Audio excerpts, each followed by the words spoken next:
வணக்கங்க. இது உங்கள் தமிழ் கிரேக். இப்போ நம்ம செய்ய போகிற ரெசிபி கோயிலில் செய்வாங்கள்ல, வாங்கிட்டு வரும்போல பிரசாதமாம் பஞ்சாமிரம். முருகன் கோயில் பழனியிலலாம் ரொம்ப ஃபேமஸ். அது இப்போ நம்ம வீட்லேயே நம்மளே எப்படி செய்யலாம்னு பார்க்கலாங்க. பாருங்க, பழம் நாட்டு பழம். இது நல்லா இப்படி கனிஞ்சு இருக்கணுங்க. இப்படி தொட்டால் இப்படி கனிஞ்சு நல்லா கனிவாக இருக்கணும்.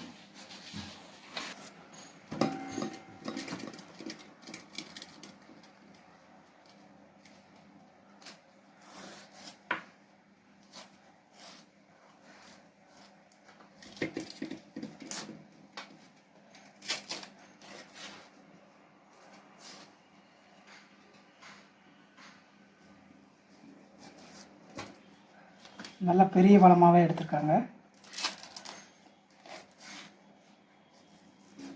நல்லா உரித்து ஒரு ஈரப்பசம் இருக்கக்கூடாது. நம்ம எந்த பாத்திரத்தில் யூஸ் பண்ணுறோமோ அதில் ஈரப்பசம் கொஞ்சம் கூட இருக்கக்கூடாது மக்களே. ஈரப்பசம் இல்லாமல் நீங்கள் எடுத்துக்கோங்க. அடுத்து இங்கே வருது இந்த அளவில் பேரிச்சம்பழம் அதிக சுவை கொடுக்கும். பாருங்கள், இப்படி வெட்டி வச்சுக்கணும். அப்படியே போட்டுறாதீங்க.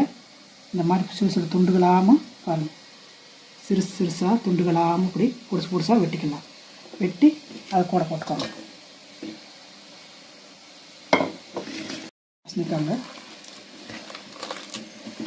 கையிலையும் சுத்தமாக இருக்கணும் மக்களே. கையும் சுத்தமாக இருக்கணும். சட்டியிலையும் எண்ணெய் பசை எண்ணெய் தண்ணி இருக்கக்கூடாது. தண்ணி இருக்கவே கூடாது.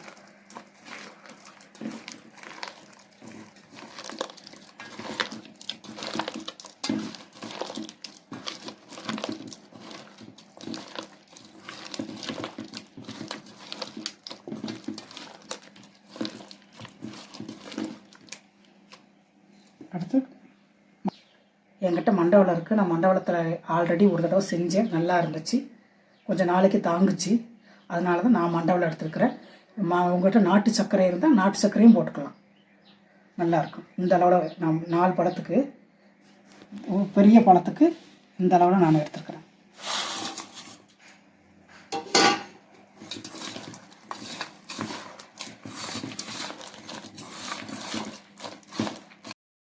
இந்த அளவில் பிசைஞ்சால் இந்த அளவில் வந்திருக்குது. அடுத்து பாருங்கள், கொஞ்சம் ஏலக்காய், இந்த அளவில் ஏலக்காய் பொடி போட்டுக்கோங்க. நீங்கள் பொடியாக கிடச்சாலும் சரி, இல்லை நீங்கள் நல்லா தட்டிக்கிட்டாலும் சரி. ஏலக்காய் ஒரு 6-7 ஏலக்காய் கிட்ட போட்டிருக்கிறேன். முந்திரி பருப்பு இந்த அளவில் நல்லா பொடுசாக இருக்கணுங்க. நல்லா கட் பண்ணி எடுத்துக்கோங்க. பாருங்கள் எப்படி இருக்குது பார்த்தீங்களா. நான் கட் பண்ணி எடுத்துக்கோங்க. இந்த அளவில் போட்டுக்கோங்க, டேஸ்ட்டாக இருக்கும். அடுத்து பாருங்கள், முந்திரி திராட்சை இந்த அளவில் அதையும் கட் பண்ணிக்கோங்க. இல்லாட்ட முழுசாக இருக்கும். அதனால தான் இந்த அளவில். கல்கண்டு இந்த அளவில் எடுத்துருக்கிறேன் நான்.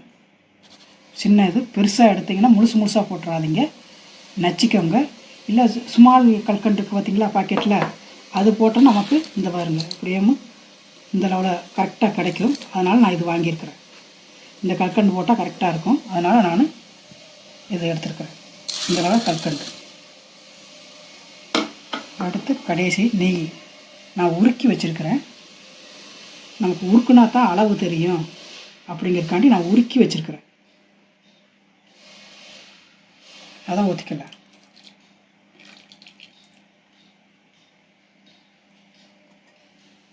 இப்போ இதை நல்லா பச்சை கற்பூரம் போடுங்க. இந்த அளவில் நான் எடுத்துருக்கிறேன்.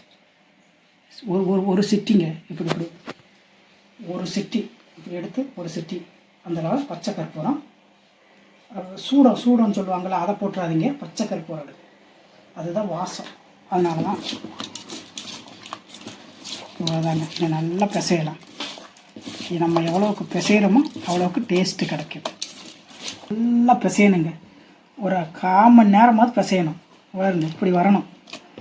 நல்லா இப்படி வரணும். பார்த்தீங்களா, இந்த இதில் பார்த்தீங்களா இப்படி வரணும். நல்லா இந்த அளவில் வரணும் நமக்கு.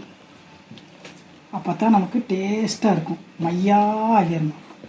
கை கொஞ்சம் வலிக்கும். அதெல்லாம் டேஸ்ட் அப்புறம் எப்படி பார்க்குறது பாருங்கள்.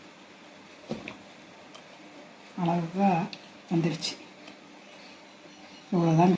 பாட்டிலில் ஈரமே இல்லாமல் நல்லா தொடச்சி சுத்தம் பண்ணி காயம் வச்சு எடுத்து வச்சு அதில் நீங்கள் ஊற்றி வச்சுக்கிட்டிங்கன்னா ஒரு ஸ்பூன் போட்டு நீங்கள் எந்த நேரம் வேணாலும் நமக்கு சாப்பிட்டுக்கலாம். நீங்கள் உங்களுக்கு மண்டவெல்லம் வேணும்னா மண்டவெல்லம் போடுங்க, இல்லைன்னு சொன்னால் நாட்டு சர்க்கரையாக போட்டால் கருப்பாக வரும். நம்ம இந்த மண்டவெல்லத்தை போட்டால் இந்த ப்ரௌன் கலரில் இப்படி வரும். நீங்கள் வேணுன்னா நாட்டு சர்க்கரைனா நாட்டு சர்க்கரையில் செஞ்சுக்கோங்க. நாங்கள் செஞ்சோம், நல்லா இருந்துச்சு. சரி இதை காட்டலாம் அப்படின்னு சொல்லி நான் காட்டியிருக்கிறேன்.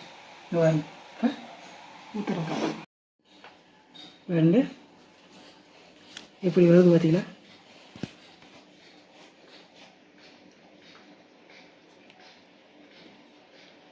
இதெல்லாம் செய்யுங்க மக்களே. நமக்கு கிடைக்கிற பழத்தை வச்சு பஞ்சாமிர்தம் செய்யலான்னு பார்த்தாங்க. எல்லோரும் இப்போ செஞ்சு பாருங்கள். சூப்பர் டேஸ்ட்டாக இருக்கும், நல்லா இருக்கும் டேஸ்ட்டு. நம்மளே பிசைஞ்சு நம்மளே எல்லாமே செய்கிறனால நமக்கு அப்படி இருக்குது. எல்லோரும் ட்ரை பண்ணுங்கள். நம்ம சேனலை மறக்காதீங்க. தமிழ் கிரேக்கு அடுத்து இன்னொரு சூப்பர் வீடியோவில் சந்திக்கலாம். நன்றி அண்ட் பாய்.